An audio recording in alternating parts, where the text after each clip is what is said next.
ঘুম যদি মৌত না হইতো তাহলে ঘুমের থেকে উঠার দোয়া এটা হইতো না কোনোদিন। আলহামদুলিল্লাহিল্লাযী আহিয়ানা, প্রশংসা ওই আল্লাহর যিনি আমি মারা যাওয়ার পরে আমাকে পুনর্জীবন দিলেন, পুনর্জীবিত করলেন। প্রশংসা ওই আল্লাহ।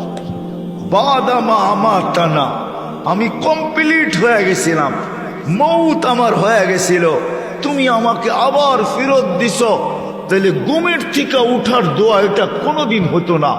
আমার জাতি যদি এতটুক করত, কসম খোদার, আমি হাদিস দিতেছি, ফাইন তাবু ফানা হাবিবু, আল্লাহ বলতেছে তুই হাত উঠাইতে দেরি, আমি তোকে বন্ধু বানাইতে দেরি করি না, আমি বন্ধু হইতেও দেরি করি না, আমি রাজি হয়ে যাই, রাজি। এতটুক যদি করত, একজনও তো এখানে নাই, জানি না মা বোনদের ভিতরে পাওয়া যাবে কিনা, যে ঘুমের সময় প্রত্যেক ব্যক্তি শুধু হাত দুটা উঠায় বলে আল্লাহ তওবা করে ঘুমাইতে চললাম। এতটুক যদি করতো, এতটুক, আল্লাহ তো এতটুকুই বলে ওয়াইন তাবু আনা হাবিবুহুম, আহলু যিকরি আহলু মাজালিসি আহলু শুকরি আহলু জিয়াদাতি আহলু তাআতি আহলু কিরামাতি আহলু মাহসিয়াতি লা আকনুতুহুম মির রাহমাতি ফাইন তাবু ফাআনা হাবিবুহুম। তওবা করতে দেরি, আমি বন্ধু বানাইতে দেরি, আমি বন্ধু বানায় আনি। এই উম্মতের জন্য তো ছিল, হায় হায় এই উম্মত যদি গুনাহ করো আল্লাহ বলে চিৎকার দেয়, আল্লাহ বলে গুনাহ করছে আর কইরার সাথে সাথে আল্লাহ বলে চিৎকার দিছে, আল্লাহ কি করলাম, হায় হায় আল্লাহ জবাব দেয়, আলিমা আবদি আন্না লাহু রব্বা, বন্দা জানলো একজন রব আছে, গফারতু লা, তুই মাপ না চাইলে কি হবে, আমার নাম তো উচ্চারণ করলি, তোকে তো কিছু না কিছু দেওয়া উচিত, কি দিব তোকে, সবচেয়ে বড় প্রয়োজন যেটা ওইটাই মিটাইয়া দিতেছি, গফারতু লা, যা তোকে আমি মাফ করে দিলাম। আমার জাতি যদি এতটুকু করতো, একজনও তো পেলাম না যে আমি ঘুমের সময় তওবা করে ঘুমাইতে অভ্যস্ত, একজনও তো নাই, না যুবক না বৃদ্ধ। আল্লাহ ছোট জীবনটা দিয়া চায় আমরা যেন আল্লাহকে রাজি করি, আর আল্লাহকে রাজি করা বড় সহজ। অন্যের জন্য কিরকম আমি জানি না, কিন্তু এই উম্মতের জন্য বড় সহজ। আমি একটা হাদিস দিতেছি, হাদিসে কুদসি, আল্লাহর বাণী। এই উম্মত যখন ভাবে আর নিজেকে ভাবতে থাকে যে আমি বুঝি জাহান্নামী হয়ে গেলাম, আমার মনে হয় জান্নাত পাওয়া যাবে না, জাহান্নামই মনে হয় আমার ঠিকানা, এই ভাবনা ভাবতে দেরি, আল্লাহ চিৎকার দিতে দেরি করেন না, ফালাম্মা তায়াক্কানতা বিল বাওয়ার ওয়া যানানতা আন্নাকা মিন আহলিন নার মানাহতু ইলাইকা রিদওয়ানি ওয়াল্লাইতু ইলাইকা গুফরানি কুলতু লাকা লা তাহজান গফারতু লাকা যুনুবা ওয়াল আওসার ওয়া লিআজলিকা সাম্মাইতু নাফসি আল আজিজুল গফফার। ও বান্দা, চিন্তায় তুই মাথা ধরে বসা ফেললি আর নিজেকে জাহান্নামী ভাবতে শুরু করলি, আমি আমার রেজার চাদর দিয়ে তোকে ডাকতে দেরি করি নাই, মাগফিরাতে ডুবাইতে দেরি করি নাই। ছুটা আইসা পিঠে হাত বুলাইতে থাকেন আর বলতে থাকেন চিন্তার কোনো কারণ নাই, সব গুনাহ মাফ করে দিলাম, তোর জন্যই তো আমি আজিজুল গফফার। আমার জাতি যদি এতটুকু করত, উদ্দেশ্য তো আল্লাহকে রাজি করা, এই ছোট জীবনটার বিনিময়ে আর কিচ্ছু না। আল্লাহ রাজি হওয়া বড় সহজ। রাজি যদি না হবে, চলেন আমি হাদিস দেই, ওলামা আমার সাথে একমত হবে, আসসালা ইলা সালাতি কাফারা, এক নামাজের থেকে আরেক নামাজে পা দিতে দেরি, মধ্যবর্তী গুনাহ মাপ চাওয়া ছাড়া মাপ করতে দেরি হন না, করেন না। আল জুমাতু ইলাল জুমা, এক জুমার থেকে আরেক জুমায় মসজিদে পা দিতে দেরি, এক সপ্তাহের গুনাহ মাফ করতে দেরি করেন না। আর রমাদান হইলা রমাদান, এক রমজান থেকে আরেক রমজানের চাঁদ দেখা মসজিদে পা দিতে দেরি, 1 বৎসরের গুনাহ মাফ করতে দেরি করেন না। আল্লাহ আমাদের থেকে চান যে আমরা যেন আল্লাহকে রাজি করি। কিন্তু প্রশ্ন আমিও উঠায় দিলাম, আপনাদের মাথায়ও আসবে, রাজি কিভাবে করব? এই জন্যই তো আল্লাহ রসুল সাল্লাল্লাহু আলাইহি ওয়াসাল্লাম প্রত্যেক মানুষের জন্য ভিন্ন ভিন্ন ভাবে আদর্শ হয়ে আসছেন। নারীর জন্য আলাদা আদর্শ, যুবকের জন্য আলাদা আদর্শ, গরিবের জন্য আলাদা আদর্শ, প্রত্যেকের জন্য আদর্শ হয়ে আসছেন। আর প্রত্যেককে দেখাইছেন আল্লাহ কিভাবে রাজি করবে, আল্লাহকে কিভাবে রাজি করবে, আল্লাহ কিভাবে রাজি হবে। সবাইকে দেখাইছেন, রাস্তা দেখাইছেন যে আল্লাহ কিভাবে রাজি হবে। আর আল্লাহ যখন রাজি হয় না, ও মেরে দোস্ত, সত্য আজকে আমাদের কাছে সব আছে, সব আছে। যদিও নামটা চেঞ্জ হয় নাই, বালুর চর বলবে, মানুষ ভাববে এখানে খালি বালু আর বালু, মানুষ হবে না এখানে, ঠিক না? মনে হয় রাগ হয়ে গেলেন? জায়গার নাম কি? বালুচর না? মানুষ কি ভাববে? শাব্দিক অর্থ দেখলে বালু আর বালু, এখানে কোনো মানুষ কিচ্ছু নাই। কিন্তু এইখানের বাড়িগুলার ভিতরেও দেখলে দেখবেন কোনো জিনিসের অভাব নেই। এমনও বাড়ি আছে বড় বড় শোরুম পর্যন্ত ওকে দেখলে লজ্জা পাবে, বলবে এত মাল তো আমার কাছেও নেই। রাগ হয়ে গেলেন? হ্যাঁ, সব আছে, সব আছে, কিন্তু আল্লাহকে রাজি করতে পারি না বিদায় আমাদের কারো জীবনে সুখ নাই, শান্তি নাই, সুখ নাই। যার আছে সেও সুখী না, যার ঘরে নাই সেও সুখী না। যার ঘরে কিছু নাই সে তো সুখী না বুঝে আসে, সে পাওয়ার জন্য সুখী না, পাওয়ার জন্য ছুটতেছে। যার ঘরে আছে সেও সুখী না। কেউ আমাদের সমাজে সুখী না। কারণ কি জানেন? না কোনো ব্যক্তি সুখী, না কোনো সম্পর্ক সুখী, না কোনো ঘর সুখী, না কোনো ফ্যামিলি সুখী, না কোনো পরিবার সুখী। আমরা কেউ সুখী না। কারণ কি? কেন সুখী না? কোনো ব্যক্তিও সুখী না। কেউ বলতে পারবে না আই এম হ্যাপি, আমি সুখী। হ্যাঁ, হ্যাপি শুধু কেকে লেখা আছে, কেক হ্যাপি আমি মানি, কেকে লেখা আছে হ্যাপি, ঠিক না? কেকটাই শুধু হ্যাপি। আমরা হ্যাপি না, আমরা সুখী না। কোনো ব্যক্তি সুখী না, কোনো সম্পর্ক সুখী না। বলুক এখানের কোনো যুবক হাত উঠায়া যে আমি মা বাবা নিয়ে সুখী, সত্য করে বলুক। সেও ভাবে আমার মা বাবা যদি এরা না হইয়া অমুক অমুক হইতো বড় ভালো। সে তার মা বাবা নিয়ে সুখী না। আমরা কোন সম্পর্ক নিয়ে সুখী না। কেন? অথচ সাহাবায়ে কেরাম তো এক কাপড়ে সুখী ছিলেন। মাসের পর মাস চুলা জ্বলে নাই, তারপরে সুখী। মাসের পর মাস চুলা জ্বলে নাই, তারপরে সুখী। এক কাপড়ে সুখী, কিছু নাই ঘরে, তারপর সন্তান মা বাবা নিয়ে সুখী, পাই নিয়ে সুখী। সম্পর্ক বলতে যা বোঝা যায়, সবাই সবাইকে নিয়ে সুখী। কোথাও দুঃখ ছিল না, দুঃখী জিনিস জানতেনই না। কেন? ওইখানে আল্লাহকে রাজি করাই সবার জীবনের উদ্দেশ্য ছিল। আজকে আল্লাহ পাওয়া আমাদের জীবনের উদ্দেশ্য না, যেটা আমাদের এই ছোট জীবনের দ্বারা আল্লাহ চান।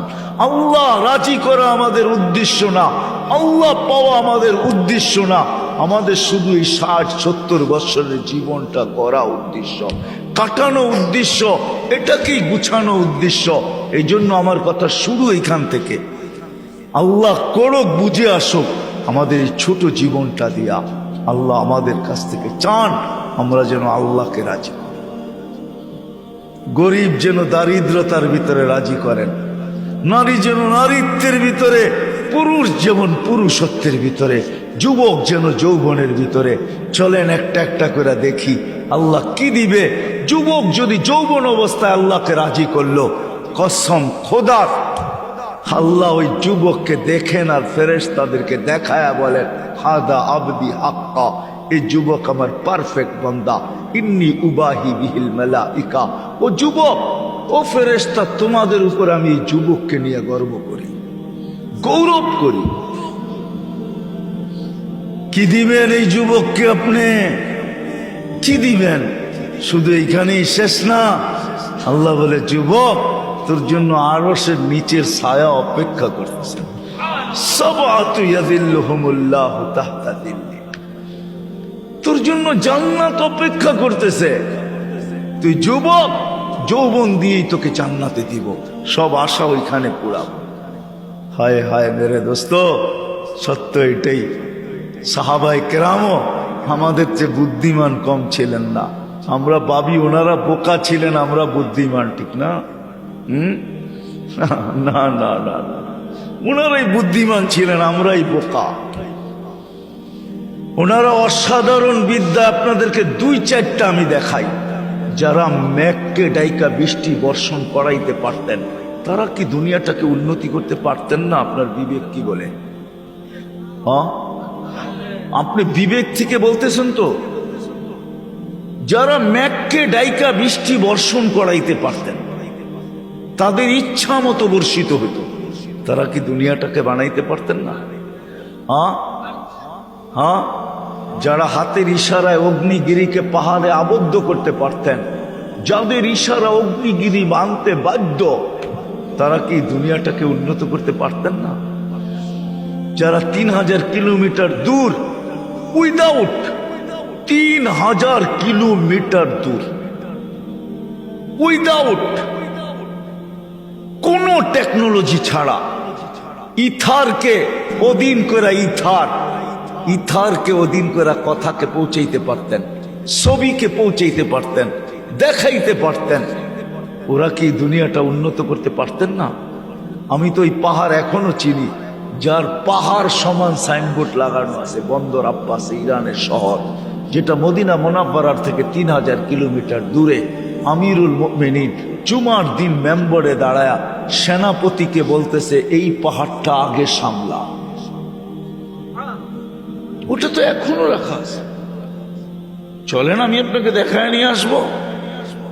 যারা টোকা দিলে ভূমিকম্প ভাগতে বাধ্য হইত, যারা চিঠি দিলে দরিয়ায় নীল পানি আজও ছাড়তে বাধ্য। আমি তো একবার না 6 বার যেয়ে দেখা আসছি। যারা সমুদ্রের উপরে স্থলের মতো ঘোড়া দৌড়াইতে পারত, 27 কিলোমিটার দৌড়ায় যারা বাহরাইন স্বাধীন করছেন, 27 কিলোমিটার ঘোড়ার উপরে চলে।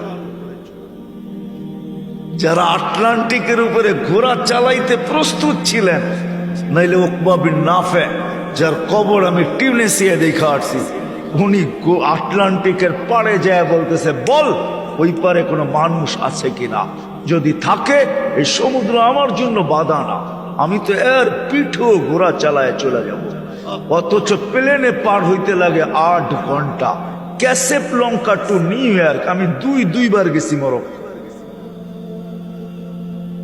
ক্যাসেবলঙ্কা টু নিউ ইয়র্ক 8 ঘন্টা টানা ফ্লাইট। এই পারের থেকে ওঠে ওই পারে নামে, 8 ঘন্টা কন্টিনিউ চলে। আমি তো কোনো মিডিয়ার কথা বলতেছি না, পেপারের কথা বলতেছি না, আমি তো চোখে দেখার কথা বলতেছি। আমি 2 বার গেছি ক্যাসেবলঙ্কা, মরক্কো আমি 2 বার গেছি। ওই জায়গা আমার চোখে আমি 2 বার দেখছি, যেখানে এখনো মিনার বানানো আছে, লেখা আছে এটা ওই জায়গা যেখান দিয়া উকবা বিন নাফে রাদিয়াল্লাহু তাআলা আনহু আটলান্টিক ঘোড়া দিয়া পার হইতে চেয়েছিলেন। এখনো লেখা আছে, আরবিতে, ইংলিশে লেখা আছে। চলেন আমার লগে দেখায় দেখি। আল্লাহ পাওয়া আমাদের এই জীবনের উদ্দেশ্য। আর আল্লাহ এটাই বলতেছে, ওয়াজাত্তানি ওয়াজাত্তা কুল্লা শাই, আমাকে পাইলে সব পাওয়া যাবে। ফুত্তানি ফাতাকা কুল্লা শাই, আমাকে না পাইলে কিছুই পাবে না। গর্ত থাকবে, বাড়ি তো থাকবে, টাকা তো থাকবে, পয়সা তো থাকবে, সবকিছু থাকবে, কিন্তু সব জায়গায় শুধু শূন্য শূন্য শূন্য শূন্য শূন্য। আমার মনে আছে 2019-এ আমি ইংল্যান্ডের এক সিঙ্গারের সাথে আমি সময় লাগাইছি, তার নাম ইউসুফ। আগে কি নাম ছিল আমার জানা নাই, ইংলিশ নাম তো, অনেক বিদগুটে নাম হয় ওদের। তো আমার সাথে সময় লাগাইতেছিল, বড় নাম করা সিঙ্গার। আপনি বর্তমান ইউসুফ লেখা সার্চ দিলে ওকে পাবেন। তো বলতেছিল আমাকে, মুফতি সাহেব, এক একটা স্টেজ প্রোগ্রাম করতাম, পাউন্ড বৃষ্টির মতো পড়তে থাকতো, বৃষ্টির পাউন্ড। হায়, যেখান দিয়ে হাঁটতাম মানুষ ছোঁয়ার জন্য পাগল ছিল, অটোগ্রাফ নেওয়ার জন্য মানুষ দাঁড়ায় থাকতো ঘন্টার পর ঘন্টা। মসজিদে বৈশা বলতেছে, তোমাকে আমি কসম খায়া বলি, মানুষ জানতো না আমার ভিতরটা কেমন শূন্য ছিল। আমার ভিতরটা শূন্য ছিল, এক অশান্তির আগুন আমার ভিতরে জ্বলতেছিল, কেউ জানতো না। সবাই ভাবতো আমি বড় সেলিব্রিটি, কিন্তু আমি জানতাম আমি কে। কিন্তু যেদিন কলেমা পড়ছি, আমার শূন্যতাটা দূর হয়ে গেছে, ভিতরের আগুনের পাহাড়টা যেন কে নিভাইয়া দিছে। আজকে আমি মসজিদের পার্টিতে যেই মজা পাই, ওই মজা আমার সেলিব্রিটি থাকা অবস্থায় ছিল। আমি তো দুনিয়া ঘুরে আপনাদেরকে বুঝাইতে চাই। আপনি এখনো সার্চ দিলে পাবেন সে বেঁচে আছে। আমি এরকম হাজারো সেলিব্রিটি চিনি দুনিয়াতে। আল্লাহ আমাকে ঘুরায়, চিনি আমি, স্বীকার করে আমার কাছে। এই জন্যই আপনাদের পায়ে ধরতেছি, আল্লাহকে রাজি। আল্লাহর ওয়াদা, ওয়াজাত্তানি ওয়াজাত্তা কুল্লা শাই।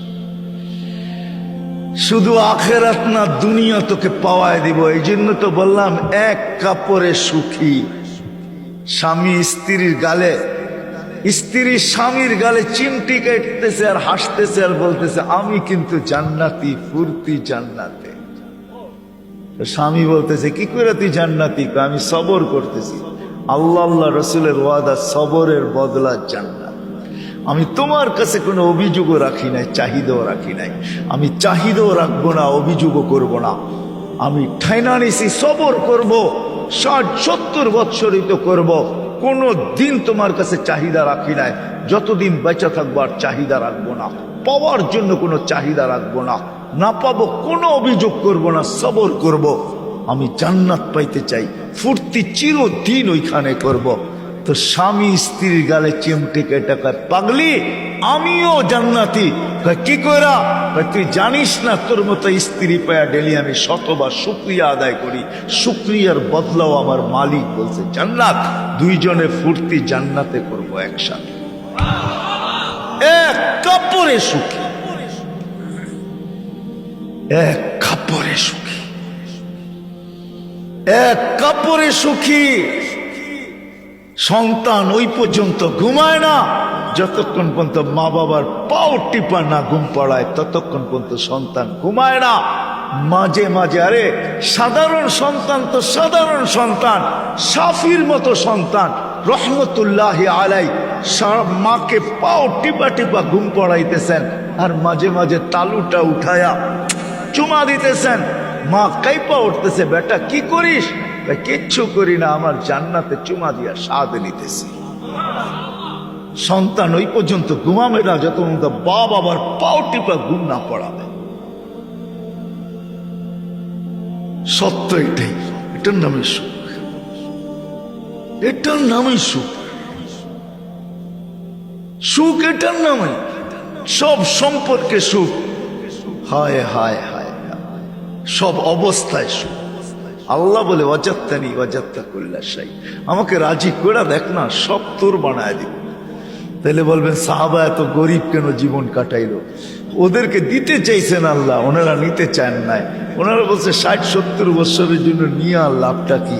আপনারও তো মাঝে মাঝে বলেন যে এয়ারপোর্টে বিরিয়ানি নিয়ে কি লাভ, কতক্ষণ আর বসে থাকবো? সামান্য কিছু দিয়া দাও, প্লেনে উঠে তারপরে যা মিলবে তা খাবে। ওইখানে তোর বড় টিফিনকারী কালিয়া কুত্তা নিয়ে যান না, যান। চেয়ারম্যান সাহেব গেলেও যেতে পারে, ঠিক না? চেয়ারম্যান মানুষ, কি বলেন, ঠিক না? হ্যাঁ, ওনারা ভাবতেন দুনিয়া 60-70 বছর থাকবো এখানে, পাইলেই কি না পাইলেই, পাইলেই কি না পাইলে কি। আমরা তো ভাবি দুনিয়ায় না পাইলে আর পাবো তো পাবো কোথায়, ঠিক না? এই জন্য আমাদের যুবকরা সারা রাত্র নেটের ভিতরে মা বাবা কত কষ্ট করে পয়সা অর্জন করে। আমি তো 19 তারিখে আসছি মালয়েশিয়ার থেকে। আমি তো সারাটা বৎসরে লম্বা সময় আমার প্রবাসীদেরকে দেখতে দেখতে চলে যায়। ওদের সাথে আমার বড় ইয়ারি, বড় দোস্তি, ওদের বড় কান্না আমার এখানে রাখা আছে। আমিও কাঁদি মাঝে মাঝে, ওদের কষ্ট দেখলে আমার চোখে কান্না আসে। হায়, এত কষ্ট করে টাকা পাঠায়, পরিশ্রম করে, কিন্তু দেখবেন যুবকদেরকে বাপের টাকা দিয়ে সারা রাত্র নেট চালায়।